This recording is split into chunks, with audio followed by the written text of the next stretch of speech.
So, welcome aboard. This is the recording to Mission Control. This is the Mission to Mars recording, initially for the Mission to Mars workshop we did back in March. So, the whole purpose of Mission to Mars was big picture thinking. We tend to work with business owners like you, focusing more on the short-term goals, the next 12 months, what you're doing this month, next month, and then for the rest of the year.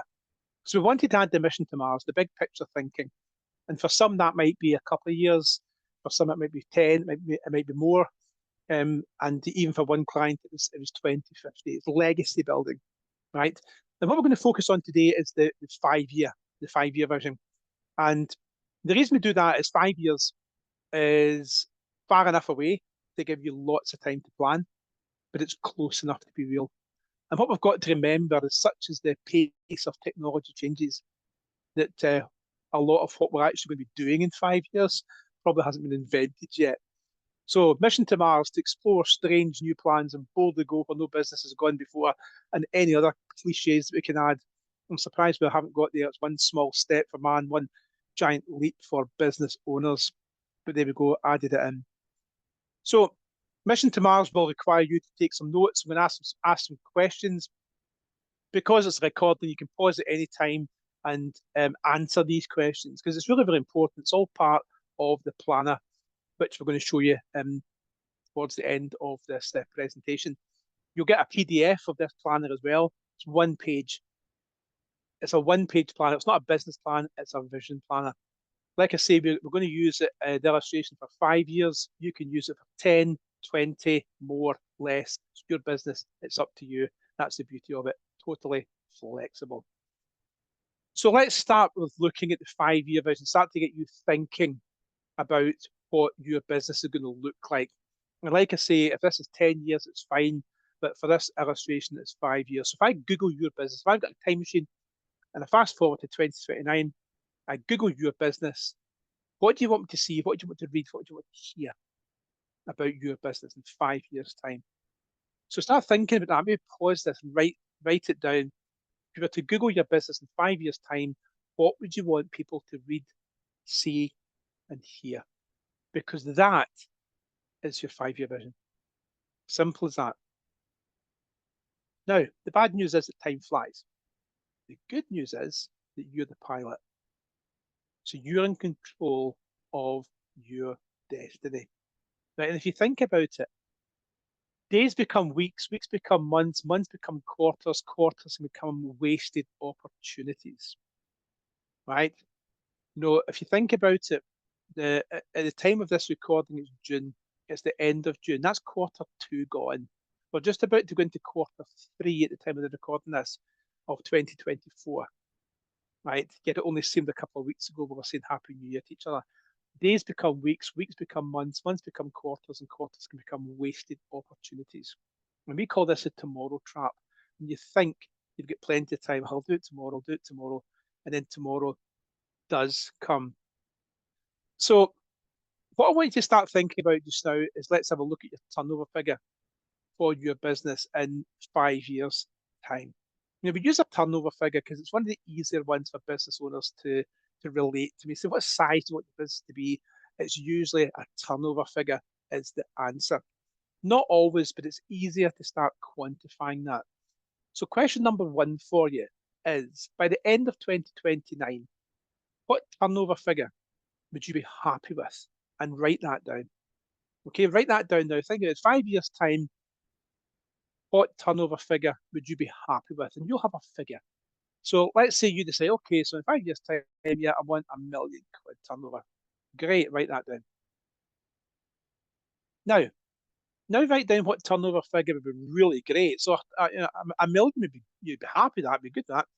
But what would be really great? You might go, okay, what would be really great? Well, 1.2 would be really great. Fantastic. So write that down as well. What's your really great figure? Number 3, what I want you to do now is what turnover figure would be absolutely awesome. Now, I know like 6 billion would be absolutely awesome, but what would be realistically awesome? So you might go, okay, what would be awesome? So, 1.7 would be just amazing, just be out of this world, amazing. Okay? And the reason we do this is because your mission now, should you choose to accept it, is to determine how many extra sales, how many extra customers is needed per year, per month, per week, per day to move you from the happy figure to the awesome figure. And you'll be surprised when you break that down to the granular levels, i.e., every day or week, just how little that actually is. And what you'll now find is the happy figure that you wrote down only 20 seconds ago, you're not quite as happy with it now. Right? And that's the whole point of doing what we're doing here, is to move you out of the comfort zone, out of what you think is easy to get, but not leading to massive overwhelm, because one's as bad as the other. Right? But when you break down what extra you need to do in terms of winning business to move you from happy to awesome, in most cases, not all, but in most cases, you're actually, hey, this is actually doable. This is actually doable. And what I want you to be clear about before you start your Mission to Mars planner is what figure you're going for the 5 years. Is it happy? Is it really great? Or is it awesome? Push yourself. We get one shot at life. Let's move into the fast lane rather than stay in the middle lane all the time. So this is the Mission to Mars planner, single sheet paper, broken into 8 sections. And it has got a middle section, which is where the business is today. And if you've worked with me before, we refer to that as the current state. So that's where you are today. And then we reach out to 5 years, and that's what we call desired state. And then the reason we've got the 12 months, 2 years, is because that's the steps we're going to take from moving from current state to desired state, because it's not going to be one big jump. So the PDF is available for you. Print it off, start working on it. And now what I'm going to do now is just quickly go through what the planner is all about. So the first section in the top right is turnover, sales and customers, and profits and margins. And where you see this little icon here with the notebook, it means there's something else that we use to quantify that information. And we've got 2 things here that we use. And if you've worked with me in Business Growth Academy, you'll have seen both of these. One is the Magnificent 7 numbers, where we break down what's required with from leads coming in right down to the sale, and also breaking down your sales and customer spreadsheet. And what that does is, just now we're looking at 1 year, 2 years, 3 years, 5 years, whatever it is. Once you're happy with that, we then break that down into 12 months, 24 months, 36 months, 48 months, 60 months, so that you're seeing a month-by-month sales activity. This is serious stuff, and it works. It absolutely works. So what you do here, let's look at turnover, sales and customers first. We look at where the business is today, 12 months, 2 years, 5 years. Now, some business owners prefer to work where they are today and work out. Some prefer to start with the 5 years and work in. There's no right, there's no wrong. It's what suits you. But what you're going to do here is commit to what you want your turnover to be and write that figure down. How many clients, based on your average sale value, which you also write down, how many clients, how many sales do I need to give me that turnover? So it's not just a case of saying like 2 million. Okay, it's about going, okay, so 2 million, but based on the average sale value of X thousands means that I need to have X clients to give me that turnover. So we start to get real on this, and you'll see why that is super effective as we go through the planner. The planner has got 8 sections, 8 segments, if you like, and they're all designed to challenge each other. So that's the first one to start with. You don't have to start with turnover, but it's usually one of the easier ones to start, and it feeds the rest. Turnover, average sale value, number of clients. And you'll do that for the business today, 12 months, 2 years, and 5 years. However, as the old saying goes, turnover is vanity, profit is sanity. So we now look at, from your turnover you've selected, what's your gross profit going to be, what's your net profit target going to be, and what cash reserves will you start to have in the business as you go along. A nice profitable growth curve from 12 months to 2 years to 3 years to 5 years should see cash reserves start to build up. And let's get profit targets in there for both gross and net profit. It might be 10% today. Let's get that in looking at maybe 12% up to 15%. It's your business. The whole point is we're now committing to targets and time targets. So once we've done turnover, profit and margins for today, 12, 2 and 5 years, we then jump over to the top left and we start to look at marketing, systems, processes, and innovation. And you'll see again, there's two icons here. So once we've decided what marketing's getting done, we detail that for our marketing plan. And once you decide what systems and innovation, processes and innovation, then we start to put a process plan in place. So marketing. So you've now got the turnover that you're looking for, but you've now got, based on your average sale, how many customers you need. That then allows us to start focusing on the marketing.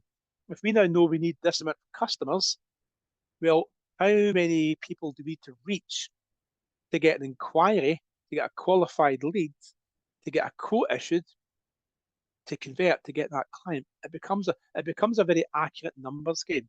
So as your business grows, we'll start to look at what marketing mediums you're going to use. We'll start to put in what budget you're going to allocate towards that, and potentially what size of audience you need to reach in order to achieve the goals that you're looking for. So even before we go into the marketing plan, it's a hell of a lot of detail there. Possibly a lot you even thought about, especially the reach numbers, right? And the mediums are going to use. It can't all just be social media. It's got to be a mixture between online and offline strategies. Nothing works in isolation. The best marketing plans is when you've got something like, let's say, a website. So you've got your website, you might be on Facebook, you might be doing some magazine advertising, you've got liveried vehicles on the road, and people tend to see multiple messages. So they might see something on Facebook, then they might get a mailer in, they might see the van driving past, and it's that repetition that actually makes them come and make an inquiry. And sometimes that can give a false positive with marketing, where when you say, oh, how do you find out about it? I saw it was a leaflet, but it was actually your social media stuff that did the work before that. So just remember that nothing works in isolation. Then we move on to systems, processes, innovation. It's following the same format today, 12 months, 2 years, or 3 years, depending how you want to set it up, and then 5 years, right? Because as your business grows, you're going to need systems and processes and innovation in place, especially the way that things are changing just now. And what you've got to be good at here is making sure the systems are in place before you need them. Before you need them. You want to grow into the system. You do not want to be bursting at the seams and then try to put a CRM system in. That is a recipe for disaster. So we want to start planning. If I'm going to grow from 1 million to 5 million, then when I'm on my journey towards 2, then I'm wanting to put my £5 million systems in place. Trust me, because I made that mistake with my printing business. Right, and that ended badly for me, hence the book How to Wreck Your Business. Because I was growing a business up towards 5 million based on the system, on the £1 million systems. It does not work. Which is why we create a process plan. And then we start to look at what the investment levels are going to be like. And now you can start to see how these all challenge, because once you've actually got your turnover and your profit figures, and we start to add on team costs, marketing costs, system costs, we then go back and visit turnover and profit and go, well, hang on a minute, if I'm turning over this, but actually investing all this in business, is that profit still realistic? If not, change it. Either readjust your turnover, readjust your profit, or readjust your spend. There's no point in kidding yourself on that you're going to have a £5 million business with 4 million in costs and make 3 million. It's just not going to happen, right? So we need to be realistic with this. That's the whole point of doing it, and it's why all the sections challenge each other. So marketing, systems, and processes are the next 2 sections. Then we go down into the bottom left, and we start to put in the team and our personal goals. And arguably, I would say that the personal goals are the most important. Because what we want to do is we want to decide what we want out of business. What's important for us? What lifestyle do you want? And build your business around that. Rather than building the business and then personally taking what's left, right? Every business should be a lifestyle business. The lifestyle, that's up to you. But once you start putting in what our personal goals are, get a vision board, get all the stuff that you want on your vision board, get it on the wall, and let's be as specific as you can on what the personal goals are. Is it big, shiny objects? Is it cars? Is it boats? Is it family time? Is it holidays? Is it holiday home? Is it bigger house? Is it salary? Is it all of the above? None of the above? Your goals. But those personal goals will require money, right? And as I always say to business owners, what you want to do for your 5 year is decide what life you want, what lifestyle do you want, and then what does the business need to deliver in order to give you everything you want out of life in 5 years' time. And you want to make sure that your turnover is aligned to that. If the turnover is not high enough to give you what you want in 5 years, then you've either got to sacrifice that, which you don't want to do, or commit to higher turnover. But equally, if you can achieve what you want out of life on a 2 million turnover, then why are you building a £5 million business? You've really got to challenge yourself with that, because that puts more risk on the business, puts more risk on you, puts more hassle on you, puts more pressure on you, right? Why are you building a £5 million business? A £2 million business is going to deliver everything you want out of life. Now, as that journey carries on, as that journey continues, your aspirations for growth may be driven by, well, I want a bigger house, I want a bigger boat, I want a faster car. It's fine, it's your business, right? And by all means, adjust that, but do not, build a business. Don't do what I do. In other words, don't let ego just build the business, and you end up losing the whole damn thing. So, personal goals, massively, massively important. Team, as your business goes, we're going to recruit people. In most cases, you will. So we break this down, right? We break it down into full-time employees, management employees. So if you're bringing in team leaders, if you're bringing in site managers, or perhaps even other directors, this includes yourself, obviously. Put the management numbers in there. So looking for the number of people. You'll see here there's a roles and responsibilities as a separate exercise. So we'll go into granular detail with what the roles are. But for this, we want to split our full-time employees with our management. But we also want to include subcontractors in here as well, because if you've got two part-time subcontractors, we can really class that as one full-time. Then if you've got full-time subbies, put them in there as well. Then we group all that together, and how much is that going to cost? What's the payroll and subcontractors going to cost us? Because again, that then starts to work with the turnover and profit we've actually got. It's not the first time that we've built a plan and the payroll's been way off the charts and not accounted for.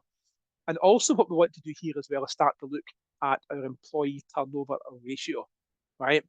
Number of employees, turnover divided by number of employees gives you the turnover per employee. In the UK, very broad brush, we're looking for about 100k, around about 100,000 per employee. So if somebody says to me, I've got £1 million business, I'm thinking, okay, they've got 10 employees. Somebody comes to me and says, yeah, what size of business? I've got 5 people. I'm thinking, okay, it's a £500,000 business. Right? Some are more, some are less, but it's a good broad brush figure to aim for. So that's us get team, that's us get personal goals. Then we move on to the bottom right. And similarly to the staff, as the business grows, there's going to be a lot of investment in office, plant, vehicles, facilities, assets, and possible investments as well. You might want to invest in other businesses. You might want to put investments into your own pension. All that costs money, right? And when we're recruiting people as well, we've got to remember of what we refer to as the hidden costs, because you might take somebody on and think, God, I've now got to go and buy another van. I'm going to have to buy laptops. I'm going to have to put desks and furnitures in. Might even have to move premises. Then all this has to be put into your vision plan, right? Again, today, 12 months, 2 years, 5 years. So you're writing down what office changes, if any, what plant, what vehicles, what facilities need to be bought or added, what assets, investments you're gonna get involved in. Write them all down and get the monetary value in there, because again, that then goes back and challenges your turnover and profit. So you can see now we've got this thing on 8 sections, a single sheet of paper, and all of a sudden it's covering every element of a growing business and really, really challenging it. It's a really powerful planner if you take your time and do it right. This is a 5 minute job, right? This is a 5 minute job. Not where you get it right the first time, right? This will take a number of days to complete correctly. It will be worth its weight in gold. And then we've got one last section, and that's yours to do what the hell you want. It's your mission, it's your objectives. Now, we might have covered everything, right? But there just might be something that's unique to you or unique to your business that we've not covered, and you want to maybe take something out and focus on it a bit more individually. That's fine.